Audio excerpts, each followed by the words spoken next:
Hello everyone, আসসালামু আলাইকুম। This is me Tanima. Welcome back to my new vlog.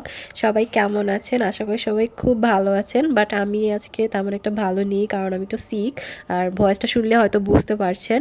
But তারপরও আমি আপনাদের সঙ্গে আজকে একটা ইন্টারেস্টিং ভ্লগ শেয়ার করব, কারণ আজকে গিয়েছিলাম আমি বাণিজ্য মেলায়। বাণিজ্য মেলায় গিয়ে আমি কি কি দেখেছিলাম, মানে কোন কোন স্টলে গিয়েছিলাম আর প্রাইসগুলো কীরকম ছিল, আমি যতটুকু দেখেছি এই ভ্লগে আমি আপনাদের সঙ্গে ততটা শেয়ার করার চেষ্টা করব। তো অবশ্যই আপনারা ফুল ভ্লগটা দেখবেন, আর আমার ভিডিওটা ভালো লাগলে কিন্তু অবশ্যই লাইক কমেন্ট শেয়ার করে দিবেন, আর আমার চ্যানেলটিতে প্লিজ সাবস্ক্রাইব করে আমার পাশে থাকবেন। ওকে, তো চলুন ভ্লগটা স্টার্ট করা যাক। ওই দিন বাণিজ্য মেলা যাওয়ার সময় আমরা খুবই জ্যাম ফেস করেছিলাম, মানে রাস্তায় এত গাড়ি আর এত ধুলাবালি, আপনারা হয়তো দেখেই বুঝতে পারছেন। আমরা তো ওখানে গিয়ে স্টপ হয়ে গেছিলাম যে কিভাবে যাব আর ভিতরে ঢুকবোই বা কীভাবে। অনেক চেষ্টা করে অনেকক্ষণ ওয়েট করে করে আমরা বাণিজ্য মেলার ভেতরে ঢুকতে পারি। তো দেখেন কি পরিমাণে ক্রাউড, ফুল মানুষ ভর্তি একদম এই জায়গাটাতে। এরপরে হচ্ছে আমরা গাড়িটা কোনো রকমে পার্কিং করতে পারি একটা জায়গায়। তো ওখানে পার্কিং করে আমরা হচ্ছে ঢুকি, বাট ভিড়ের কারণে ঢোকাই যাচ্ছিল না, মানে কি বলবো, দেখে হয়তো বুঝবেন। আর এখানে অনেকগুলো টিকিট কাউন্টার ছিল, মানে ছেলেদের মেয়েদের আলাদা কাউন্টার ছিল, জিনিসটা ভালো লাগলো দেখে। আর অনেকগুলো কাউন্টার ছিল, প্রায় 15-20টার মতো কাউন্টার। তো আমরা টিকিটটা কেটে নিলাম। আবার আপনারা চাইলে কিন্তু এখান থেকে স্ক্যান করেও টিকিট কাটতে পারেন। আর টিকিট প্রাইস অ্যাডাল্টের জন্য 50 টাকা করে ছিল। আমরা টিকিট কালেক্ট করে ফেলেছি, তারপর এভাবে লাইন দিয়ে হচ্ছে আমরা ভিতরে ঢোকার চেষ্টা করছিলাম।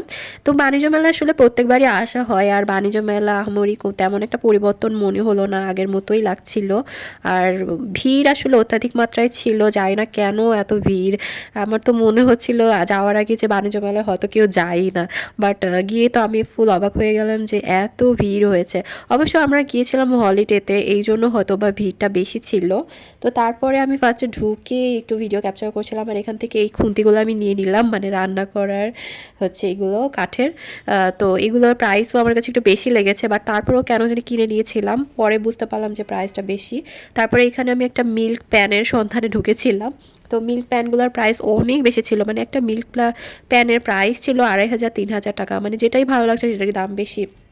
তারপরে কমফোর্টারের দোকানে দেখলাম যে কমফোর্টারের দামগুলোও বেশ মানে বেশি ছিল, নর্মালের তুলনায় অনেক বেশি। তো সব কিছু প্রাইসে অনেক বেশি বেশি লাগছিল। আর এখানে জুয়েলারিগুলো খুব সুন্দর ছিল, তবে ইউনিক টাইপের জুয়েলারি আমি তেমন কিছুই দেখিনি, সবই কমন, মানে মার্কেটে এগুলো সবই পাওয়া যায় অ্যাভেলেবল।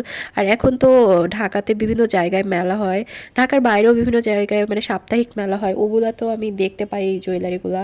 তারপরে এখানে হিজাব বা শর্টনা যেটাই বলেন, এগুলোর প্রাইসও একটু বেশি ছিল, মানে 100 টাকারগুলো ছিল 150, মানে কোয়ালিটি অনুযায়ী দাম ছিল। মনে হয় এখানকার কোয়ালিটি একটু ভালো হতে পারে, জানি না, আমি আসলে এই ব্যাপারে বলতে পারবো না। তারপর এখানে চুড়ি দেখছিলাম, আংটি দেখছিলাম, এগুলোর প্রাইসও আমি স্ক্রিনে দিয়ে দেবো, আপনারা দেখে নেবেন। তো এগুলোর প্রাইসও মোটামুটি ছিল। তো কি বলবো, বুঝতেই পারবেন, আপনারা যারা ডেইলি শপিং করেন তারা হয়তো জানবেন যে কীরকম আসলে প্রাইসগুলো থাকে। আর এই টপটা আমার কাছে ভালো লাগছিল, এটা মানে একটু পার্ল টাইপের মনে হচ্ছিল, জানি না এটা পার্ল না কিসের, আমি জানি না। তো এটার প্রাইসও এরকম ছিল।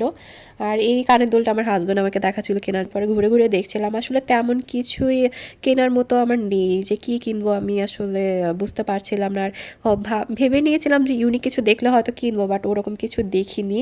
আর এই জুয়েলারি দোকান অনেকগুলা ছিল, মানে বিভিন্ন পাকিস্তানি বলে বিক্রি করছিল, 3 পিসের দোকানগুলা।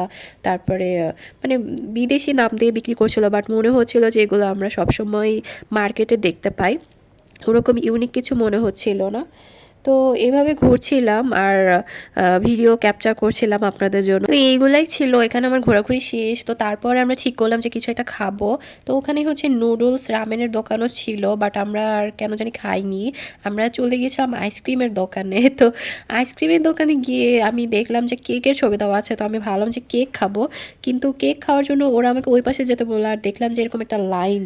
তো আমি ভাবলাম যে এটা কিসের লাইন, তো লাইনে দাঁড়িয়ে পড়েছিলাম। তো দাঁড়ানোর পরে দেখি যে আসলে এরকম চরকার মতো একটা গেম, সেটা খেলছে সবাই, আর সেখানে আইসক্রিম পাওয়া যাচ্ছে। তো আমিও খেললাম, আর আমিও একটা আইসক্রিম পেয়ে গেলাম ফ্রিতে, মানে মিনি চকবার পেয়ে গিয়েছিলাম। এটা হচ্ছে একটা স্যাভোয় আইসক্রিমের দোকান ছিল। তো আপনারা গেলে এটা মিস করবেন না। এটা যদি ফ্রিতে আইসক্রিম পাওয়া যায় কেই বা মিস করবে বলেন। তো তারপরে এই আইসক্রিমটা খেলাম, খেয়ে আরেকটু কিছুক্ষণ ঘুরলাম। তারপর আমরা বের হয়ে চলে এসেছিলাম। তো আমার ব্লগটা এই পর্যন্তই ছিল আজকে। তো কেমন লেগেছে ব্লগটা আপনারা কিন্তু অবশ্যই কমেন্ট করে জানাবেন। আর আমার চ্যানেলটিতে প্লিজ একটি সাবস্ক্রাইব করে দিবেন, দিয়ে আমার পাশে থাকবেন। তাহলে আমি আরও সুন্দর সুন্দর ভিডিও আপনাদের জন্য আপলোড করব।